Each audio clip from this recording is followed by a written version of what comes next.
Just a quick prayer. Come, Holy Spirit, bring us that greater fire to get us fired up for your gospel of Jesus Christ. Amen. So, the past, we had a couple talks, as in Nick gave last time, and we're going to do a little recap before transitioning. I don't know if that was a hand raise or what, but we're going to sneeze, dab, I don't know. Do a little recap. So, we learned that we are made in God's image and likeness. We are beautiful sons and daughters of God. And we also learned that it's our deepest identity. Sons, daughters of God. It's nothing else. Nothing is greater than that identity. Then God comes and tells Eve, you shall not eat of the tree of knowledge of good and evil. That one command, just to not eat from that tree. And what does Eve do? She eats from the tree. Really, really bad news, okay? And everything changes after that. This disobedience toward God. And then we start tuning in on what happens after that. That fall, Adam and Eve get banished from the Garden of Eden. They have kids, Cain and Abel. And what do Cain and Abel do? Well, God says to bring an offering to them. And Cain brings one from the ground, probably a leftover, it fell from the tree. Whereas Abel ends up bringing the fatty portion, the first fruit. So Abel gives his all, Cain does not. And God, it says, God does not look with favor on Cain's, and then acts rightly, he told him, and then Cain gets angry and ends up bringing his brother Abel outside and killing him. Backtrack. Yeah, and so, Cain kills Abel. It's really bad news, as if it wasn't already bad enough. And then we see this quick family tree real quick. We have, after Cain and Abel, we have Noah. Basically, God floods the earth. There's a lot of brokenness in the world, a lot of evil, vices. And it shows like God is faithful even during these dark times. That amidst all of this sin, what's happening in the Garden of Eden, of Cain and Abel killing, there's sexual violence, there's all this bad stuff happening, floods the earth, faithfulness. And then we lead to our current man of the hour, Abram. Now, God tells Abram to go forth from your land, your relative. By the way, quick note, from Noah to Abram, all those people would have been alive at this time. So all of Noah's descendants down to Abram are alive at this time, which is pretty cool. It's like God planned that out. So the Lord said to Abram, go forth from your land, your relatives, and from your father's house, to a land that I will show you. I will make of you a great nation, and I will bless you. I will make your name great, so that you will be a blessing. I will bless those who bless you, and curse those who curse you. All the families of the earth will find blessing of you. Pretty cool. So God tells Abram that he's going to give him a great nation, a great name, and a great worldwide blessing. These three promises. And Abram's probably thinking, well, how it is going to get fulfilled. Keep that in mind later down the road. And then it says, Lot went with him. Now, this is really, really bad news, because God said, go forth from your father's house to a land that I will show you, and your relatives. Now, who's Lot? Well, Lot is Abram's nephew, his brother Haran's son. So that means, who did he bring? A family member, because the nephew is a family member. So that's really, really bad news, because Abram is being disobedient to God here. God said, don't bring a family member. And he brought a family member. Now, but why? Why do you think he brought a family member? Well, think about it. He said, I will make of you a great nation, a great name, and a great blessing. Plural, you can't have those without descendants and heir, right? Abram can't do that. So Abram is kind of being kind of obedient to God, because he's like, okay, well, I don't know, I'm 75, it says. It's a little old to have kids. I don't have any kids right now, so how am I going to fulfill these promises? He's holding on to something. He's holding on to his lot in life, the sense of security, right? He's being partly faithful, but not totally faithful. He's lacking total trust in the Lord here. Okay, keep that in mind. And then we move on to famine. Yeah, but before we get to famine, I just want to touch real quick that this idea of a lot in life is something that I myself have, like so many people have. A lot is a backup plan. So Abram's bringing his backup plan, and when When I was a kid, I wanted to be a pro soccer player. That was my biggest dream. Then a veterinarian, then an accountant. And God said, no, no, and no. You're going to be a missionary. And I was terrified. It was the hardest calling I had, my backup plan in life. And it required radical faith and trust in the Lord. And I'll tell you, it has provided the most peace in my life. So Abram, he might find that later down the road. We'll see. Okay. So now he's about to enter Egypt. And when he's about to enter Egypt, he said to his wife Sarai, so Abram's wife Sarai, I know that you're a beautiful woman. When the Egyptians see you, they will say, she is his wife, and they will kill me, but let you live. Please say, therefore, that you are my sister, so I may fare well in your account, and my life may be spared for your sake. Hold up. So we got Abram and his wife Sarai, okay? And there's a famine, so Abram decides to go to Egypt. And he's afraid that if the Egyptians find out Sarai is his wife, that they will kill Abram. So that's understandable, right? Like he's probably a sense of fear. If you find out like you're about to get killed in this situation, maybe you provide the sense of security and backup plan. He's using another lot, and he's lying about his wife. Ladies, take note from a guy here.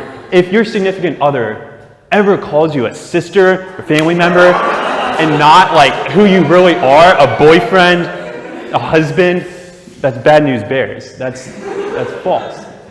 So Abram is holding on though. My point here is he's lacking trust and faith in God. Again, he's scared and not being all in and committed, holding on to his lot in life to protect himself. He's kind of making himself look a little foolish in front of her too. And then after he's in Egypt, there's a famine. Sarai goes off. And then we have the king of Sodom said, so basically context here, Abram is in this battle, and in this battle, he defeats 5 armies and rescues people. Men, like, started cheering. That's pretty cool. He defeats 5 armies, and the king of Sodom said to Abram, so after he defeats his armies, the king said, give me the captives, the goods you may keep. But Abram replied to the king of Sodom, I have sworn to the Lord, God Most High, the creator of heaven and earth, that I will not take so much as a thread or a sandal strap from anything that is yours, so that you cannot say, I made Abram rich.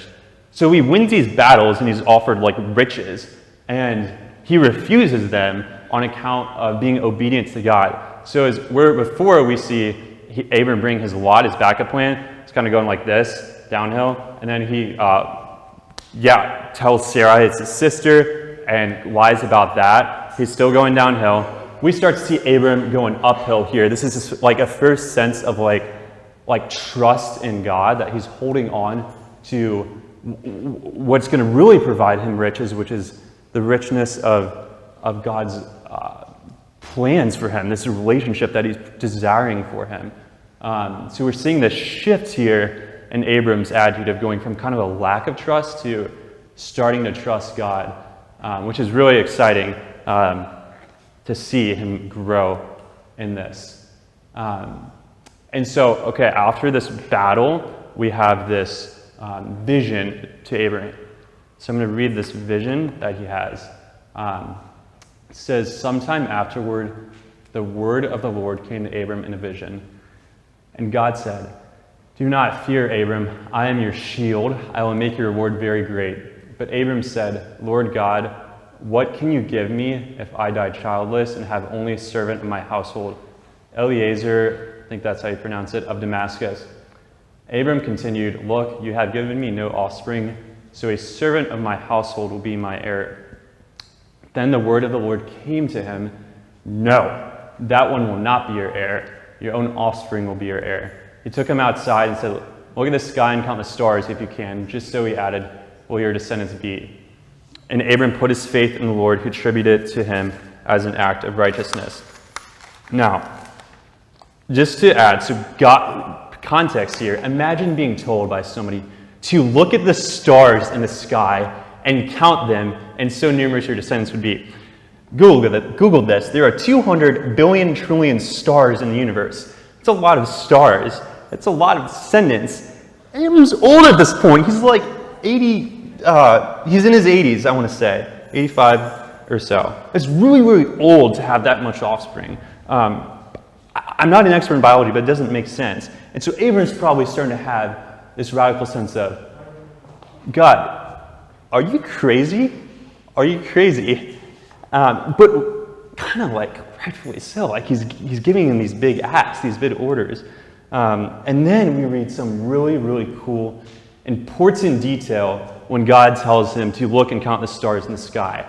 Tune in, it's going to rock your shoes off. It says, as the sun was about to set. This is the same thing God told him, count the stars, and then as the sun was about to set, a deep sleep fell upon Abram, blah, blah, blah, blah, blah. Basically, the sun was about to set. So if the sun hasn't set yet, what is it? What is it? It's during the day. So God tells Abram to count the stars in the day. Now, I don't think you need a PhD in meteorology to realize that makes no sense. How can you see the stars during the day? What's that? Sometimes during the pattern of little solar eclipse, it can get dark. It's not really dark, but for like a few minutes. You know what? I should have watched more National Geographic. So basically, there's a solar eclipse. You couldn't see this. So Abram's told this crazier thing. Not only were there's 200 billion trillion, or whatever the number is, errors you could have with that. He's told to look at this during the day. Wild. And then, so Sarai, going back to his wife, not his sister, just a refresher, Sarai said to Abram, "The Lord has kept me from bearing children. Have intercourse with my maid. Perhaps I will have sons through her." Abram obeyed Sarai. Okay, first of all, I don't know about you, but that phrase, "the Lord has kept me from bearing children," a little okay, the Lord did what? It seems very, she's portraying God in not such a good light here, like he's keeping me, forbidding me from doing something. God wants everything that's good for us. So Sarah, I don't see what the problem is here. So Abram is 86 at this point, it says, and so what's really, really fascinating here is why are they so avid about this whole kid thing? Sure, they're old at this time, but it's because, remember, going back to the beginning of the story, Abram is promised what? He's promised a great nation, a great name, and a worldwide blessing, which require an heir, right? And so they're at this time thinking, Abram's thinking, I'm the man. I got told the biggest three promises, great nation, name, blessing, dynasty king. Oh yeah, I'm 86 years old. How can I fulfill any of this? Sarah is thinking, you're getting the commands from God. What are you doing that's wrong? This is a huge point of trust for them, right, at this time. And so Sarai says, context, back to the slide. Sarai says to have intercourse with her maid. So we're going to read about this. Who is this maid? Out of slide. So the maid is Hagar. I got it on here. So the maid is Hagar, and Abram sleeps with Hagar. And then Sarai said to Abram, "You are responsible for this outrage against me. I myself gave my maid to your embrace, but ever since she became aware of her pregnancy, she's been looking at me with disdain. May the Lord decide between you and me." Woo! Sarah said to Abraham, "You're responsible for this outrage against me." Now, backtrack. What did Sarai say? She said to have intercourse with my maid Hagar. So, Sarai, what's the problem? You're the one that told him to do this. Sure, Abram probably shouldn't have done that, cheated on his wife. However, don't blame Abram also when you're the one who told him to do this. And God doesn't even speak to Abram for 10 years at this point. Okay, moving on to what's really big is this name change we get here. So, goes to Egypt, famine. We have this, Sarah says to sleep with Hagar. Abram obeys. God doesn't speak to him for 10 years. And then God comes back to Abram and says, "No longer will you be called Abram. Your name will be Abraham. For I'm making you the father of a multitude of nations. No longer your name be Abram, your name will be Abraham. For I'm making you the father of a multitude of nations." Now, I don't know about you guys, but I take great honor in my name. And I think a lot of people do. Cam, I think you'd rather be called Cam than Ben. Wyatt, I think you'd rather be called Wyatt than Max. The list goes on and on. I take great honor in my name, so much so that my name is repeatable. There's another one of me, Thomas Shaw, in the crowd. That wasn't funny, but just imagine, like, dude, your name's gonna get changed, and there's nothing you can do about it. Abram's probably thinking, what? Like, what? God, what are you doing, man? Like, you've been telling me to do all this stuff, now you want my name changed? But he humbly submits and allows God to change his name. And what's really interesting here is when we look at, like, the etymology of this name change. So Abram's name actually means father of nations, father's exalted. And so but Abraham's name means father of a multitude of nations. So we're starting to see now that, like, this name change actually signifies, this is very common in salvation history, that a name change could signify a change in mission. So, like, Abraham now could really be turning on the gears of, like, maybe I can getting closer to this promise of a great nation. And he's 99 years old now, going back to a big task at an old age, requiring radical trust that this could be fulfilled. Okay? So, after this name change, briefly touch on this. So God says, this is a covenant between me and you and your descendants after you that you must keep. Every male among you must be circumcised. Circumcise the flesh of your foreskin. That will be the sign of the covenant between me and you. Okay. So that's, Abraham at this point could be thinking, do what? Like, you told me to do what? Circumcise. They're going to think I'm crazy. Like, rightfully so. And this is, the root of the sin was with Hagar. God is kind of undoing where the sin was here. And now Abraham is having to be just total to get to. But, name change. God also says, so we have Abraham's name change. We have this covenant of circumcision, so that these tribes of his heirs are going to have to get circumcised. And then Sarai, Abraham's wife, God says, do not call her Sarai. Her name will be Sarah. I will bless her, and I will give you a son by her. Her also will I bless. She will give rise to nations, and rulers of the peoples will issue from her. Okay. First of all, if it's already bad enough having your name changed, imagine if your wife, imagine if somebody tells you your wife's name is going to get changed and there's nothing you can do about it. So Abraham, Sarai's name gets changed to Sarah here, which also will signal a change in her mission too, that she's going to have to be part of this, like, family of this multitude of nations too, which is really cool, because when she hears that, she's probably like, my name's kind of cool and important now. So then Abraham also promised that we'll have a son by her. Abraham's 90 at this point. I don't know Sarah's age, but I know Abraham is 90 at this point. And then Abraham, after hearing God say, your wife, you guys are going to have kids soon, he fell face down and laughed as he said to himself, he's 100. Can a child be born to a man who's 100 years old? Can Sarah give birth at 90? So Abraham said to God, if only Ishmael could live in your favor. So Abraham fell face down and laughed and is doubting God's plan here. I'm not sure what's so funny, Abraham. God is like 100% three-point shooter. He doesn't miss, especially when it's hard. God pulls through in even the hardest moments, even the moments where it's having a kid at 90 and 100, which is really, really hard. Even when it's having, bringing Lot, your backup plan, or having to, like, be bold in Egypt with all the Egyptians that want to kill you. God doesn't mess up. He pulls through in the hardest of moments when things seem hard. He doesn't miss a shot. And then Abraham and Sarah have, between these slides, basically, Abraham and Sarah then have Isaac. They have a kid. Like, clap. This is huge. This is super important. Okay. So, thank you, Michael. So, crowd in the back, the aristocrats. Here we go. So, Abraham and Sarah have a kid. And then, this is super important for these promises. There starts to get this creep of hope in Abraham and Sarah probably at this point. And then, cool. So then in Genesis 22, this is really, really, really cool. God put Abraham to the test, as if he already hasn't put him like 6 tests by now. And he said to him, Abraham. And Abraham says, here I am, he replied. And God said, take your son Isaac, your only one, whom you love, and go to the land of Moriah.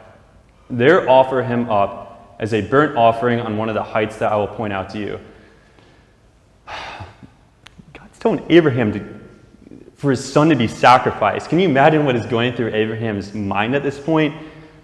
Okay, circumcision. Okay, like go down to Egypt, bring Lot back to the plan. But sacrifice your son? I don't know what it's like, but I'm sure there's a lot of love between a father and son. Nick, you can attest.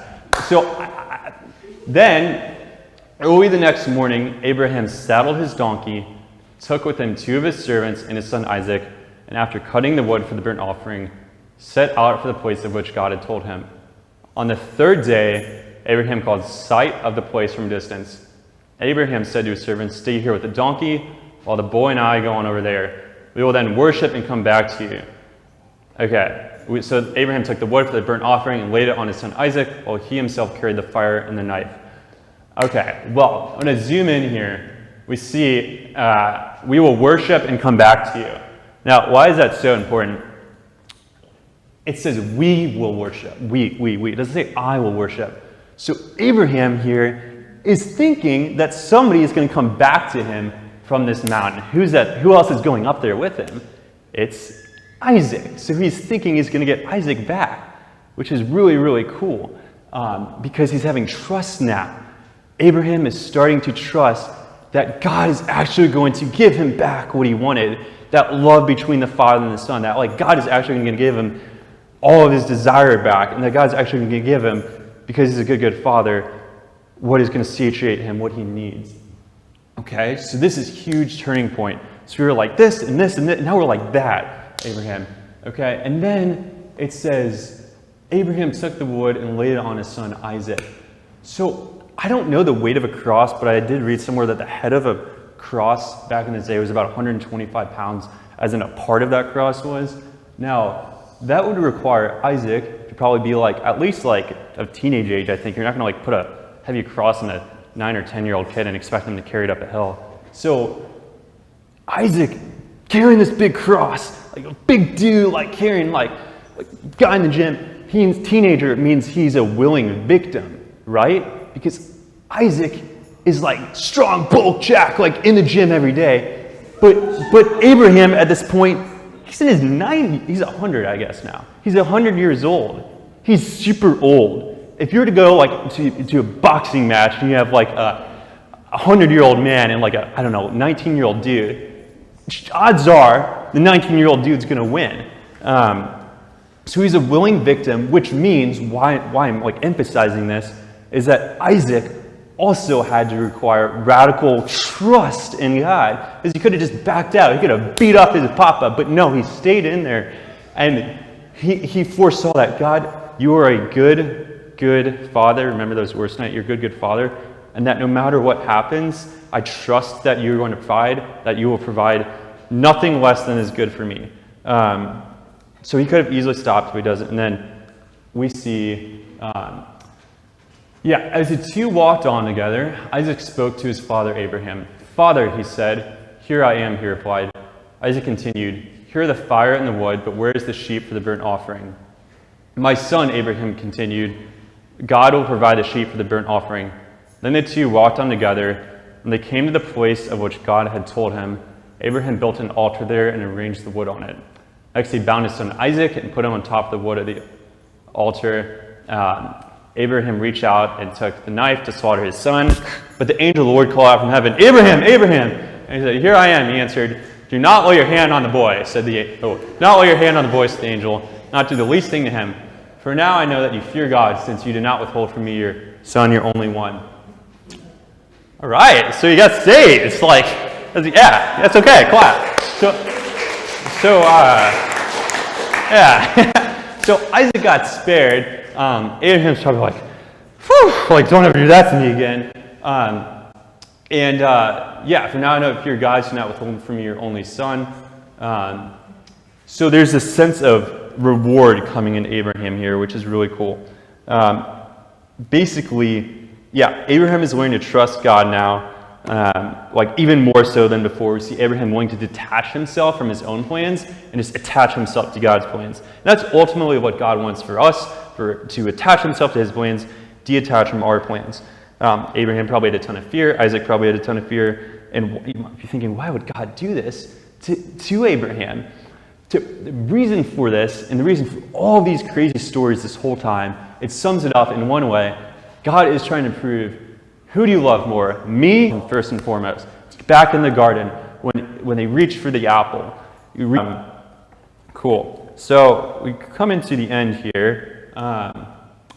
Yeah, so right after Isaac gets spared, God says, I swear by my very self, oracle of the Lord, that because you act as you did and not withholding from your son, your only one, I will bless you and make your descendants as countless as the stars of the sky and the sands of the seashore.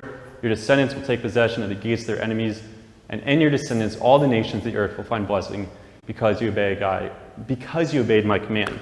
All right, so like really good news God is promising at this point. Everything is coming to a close. Abraham is putting his trust in God. He's willing to take the chance for his son to get sacrificed, and he gets blessed for this.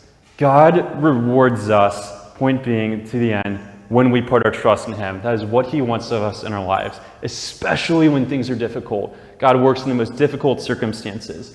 Oh, that's the end. There's one more thing I have here, though. Yeah, the difficulties in life that Abraham and Isaac had to put their trust in are not the final word, no matter how challenging they may seem. We saw Abraham with his backup plan, his nephew Lot, when told to leave his family.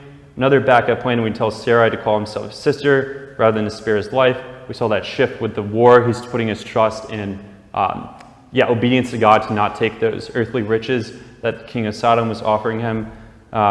He was lacking trust and told to count the stars of the sky, and then actually does count the stars, and God attributes as an act of righteousness. See, name changed to Abraham. He's cool with it. Cool with his wife's changed name. And then he's willing to sacrifice his son. So, God is faithful. God always keeps his promises. And we can respond with obedience, trust, and faith in God. And trust is not about having full clarity necessarily, but choosing our relationship with the Lord. Because God keeps his promises. There's literally nothing God cannot do. Love this quote. Not really a quote, catechism. He's infinitely perfect, blessed in sheer goodness, and wants nothing more than be taken care of, no matter how impossible the situation may be. So how will we respond? Tune in next week for another talk, and we will find out what happens after Abraham and Isaac in the salvation history. That's all I got. So.